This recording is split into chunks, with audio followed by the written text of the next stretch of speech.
What is up, and welcome to SGPN's The Daily Dog. I'm your host, Britton Hess. I'm here with my favorite Underdog Fantasy Pick'em plays for Wednesday, October 16th, 2024. If you're new to Underdog Fantasy, sign up with promo code DailyDog. That's DAILYDOG at UnderdogFantasy.com or on the Underdog Fantasy app.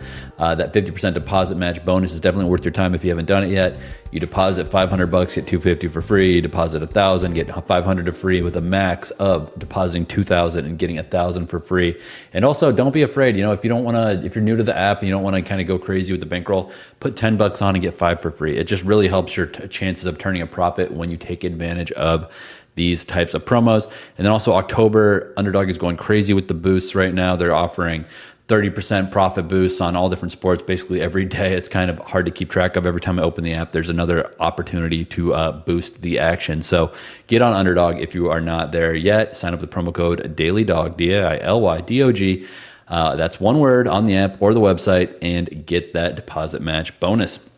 All right, let's keep on rolling. This is like the most exciting time of the year with all the sports we have going on. Obviously, it's NFL season. It's the fall. We got college football happening on weekdays too, Tuesdays and Wednesdays and Thursdays and Fridays, and obviously NFL Mondays. We've got MLB playoffs going on with two amazing series happening. And then, of course, we got NHL just got underway last week. We've got NBA around the corner. We got college basketball around the corner. There is so much beautiful, glorious, wonderful action to get in on.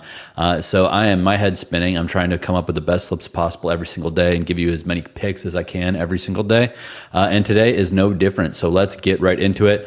As always, I start giving out my Thursday night football slips early in the week because we try to beat that value, get in on it early, and try to take advantage of the markets before they move, because there's some stuff that's pretty predictable. And then on the day of the game, obviously, I'll have another slip and maybe have a little bit of a different approach than what I did early in the week. Usually early in the week, I'm looking for overs or highers, and then on the day of the game, looking more at some lower pick propositions. All right, so for Thursday Night Football, we're looking at Bo Nix higher than 187.5 passing yards. Bo Nix isn't, he's not Patrick Mahomes out there as a rookie, but this is about, one, there's big play potential against the Saints defense, and two, Bo Nix is getting a little more comfortable, especially with Courtland Sutton, who is that big play wide receiver. If he can make a couple plays to Courtland Sutton, he can chop into that 187.5 yards pretty quickly with a couple big plays to Courtland Sutton. And again, this defense for the Saints is in serious trouble. After that road trip to the Cowboys, they've been allowing big play after big play. The Bucks put up 51 points last week, and the Bucks had 3 interceptions thrown in that game, and they still put up 51 points. They blew 3 possessions. I mean, it's crazy. Obviously, they had a defensive touchdown in that game, so that helps. But even without that, they had 45, 46, or 44 points in that game with 3 interceptions. So there's going to be a lot of yards ripe for the taking for Bo Nix in this game. Give me Bo Nix higher than 187.5 passing yards in this one. All right, this one actually I had my eye on yesterday, and it's gone down a little bit, so I'm going to go back the other way and fade the sharp action and go higher with Spencer Rattler, higher than 20.5 rush yards. Rattler had 27 in that game against the Bucks. Short week, rookie. There's not a lot of time to prep, obviously, in these quick turnaround games. Rattler's head spinning. He's not an elite athlete. He's not Lamar Jackson out there. He's not Josh Allen out there. But he's maybe like in the Joe Burrow tier of athlete who can surprise you with this speed. I mean, if he scrambles 3 times, I think he's going to get over 20.5 yards, 21 yards. And he's not going to take off to try to get 4 yards. He's going to be taking off when the Broncos are in man coverage and they got their backs to him, and he can take off and get 11, 12 yards each time and convert a first down. So I really like taking Spencer Rattler higher than 20.5 rush yards here. Last one. So yesterday I had Alvin Kamara lower than 111.5 rushing plus receiving yards. Today I'm taking Kamara to score touchdown. I know that's counterintuitive. It's kind of anti-correlation. If he's not going to have a lot of yards, how's he going to have touchdowns? The injury report for this offense for the Saints is a mess. Rashid Shaheed looks like he's not playing. It looks like It looks like we're not going to have Chris Olave in this game as well. Obviously, no Derek Carr in this one. It's still iffy if Taysom Hill is going to come in, and if Taysom Hill does come in, we still have a good shot at vulture protection with Alvin Kamara. If you're not sure what vulture protection is, get on Underdog and check out the details because it's an amazing promotion that saves your money in a situation where your running back gets his touchdowns vultured. So I like Kamara to score touchdown. Even last week against the Bucs, he didn't have a very productive game as yardage wise. He still got in the end zone with a rushing TD. They just don't have a ton of options in the red zone. Obviously, the Broncos know that, so it's going to make it tough. They're going to key on him and whatnot. But if he only needs a yard, Alvin Kamara is actually stronger than you think, and he's very, very quick, obviously. So he just needs to find a tiny little seam. He get that reach that ball across the line.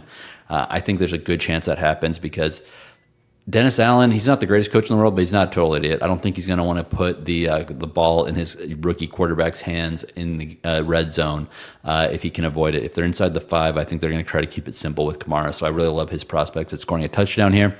So again, this slip is a 6x slip, just straight up flat multiplier. Bo Nix higher than 187.5 passing yards. Spencer Rattler higher than 20.5 rushing yards, and Alvin Kamara to score a touchdown. The Bo Nix passing yards one's already moved like 5 or 6 yards since it opened. Honestly, I'd probably put my ceiling at like 196.5, 197.5 yards here. I think Nix can get 200, but there is a chance that the Broncos just destroy the Saints in this game, at least in my opinion. And if they do that, then Bo Nix probably isn't going to be putting up a lot of extra yards late in that game. So I don't want to go too crazy, and if this gets over 200 yards, I'm definitely not playing it. That's why I'm putting this slip in early with 187.5 pass yards for Bo Nix. Rattler higher than 20.5 rush yards. Honestly, 24.5, 25.5 is the ceiling I'm looking at there. And then Kamara TD, just take it while you get a flat multiplier. Take advantage of that. Take advantage of that vulture bonus. All right, quickly, I'll give you the slip that I gave out yesterday for Thursday Night Football. Alvin Kamara lower than 111.5 rushing plus receiving yards. That's actually off the board right now. It'll be back, but it's going to be a lower number. People are hitting it. People realize that this offense is going to be in trouble. I also had Rattler higher than half interception. I think that one's still good. Courtland Sutton as a juicer to score a touchdown. I think Sutton and Bo Nix connection is developing before our eyes. So that's another slip I like from yesterday. That one was a 10.42x. It's obviously not available right now due to the Kamara issue.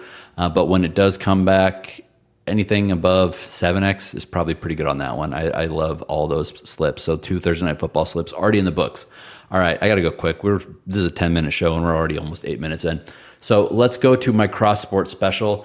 Walker Buehler and Luis Severino higher than 0.5 first inning runs allowed in the Mets-Dodgers game back at Citi Field in the NLCS. Simply put, these guys, Severino and Buehler, both have some big weaknesses against these batters on the opposing teams. I know that in the first inning, we've been seeing a lot of tight first innings in the playoffs, but I just think Buehler and Severino don't really have the juice to get out of there. I think the Dodgers are going to want to come out swinging after a slow offensive start that really cost them in Game 2. And then on the other side, this Mets team at home is so dangerous. And Walker Buehler, man, he could get blown up in the first inning, or he could go 6 innings, allowing 0 earned run. You don't know what you're going to get with him. Getting a flat multiplier here, though, because I think the Dodgers, top of the order, has a really plus matchup versus Luis Severino is worth it, putting in the slip here. Next one, we're going to Sidney Crosby to get a point. He's at home now. He's 1 point away, which is a goal or an assist from 1,600 career points. He'd be the 10th player in NHL history to have 1,600. He'd be joining former Penguins Mario Lemieux and Jaromir Jagr in that 1,600 point club. Back in front of a homestand crowd. Somehow he didn't get the point against the Montreal Canadiens on Monday, despite the Penguins scoring 6 goals. Pretty insane. The last one, we're going Kisean Johnson, Kisean,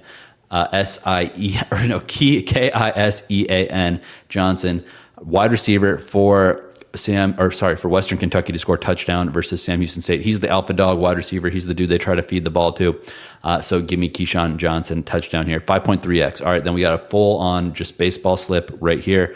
Pete Alonso higher than half a total base. Shohei Ohtani higher than half a total base. Man, these are so low for these guys who are definitely getting hits in this game versus these pitchers.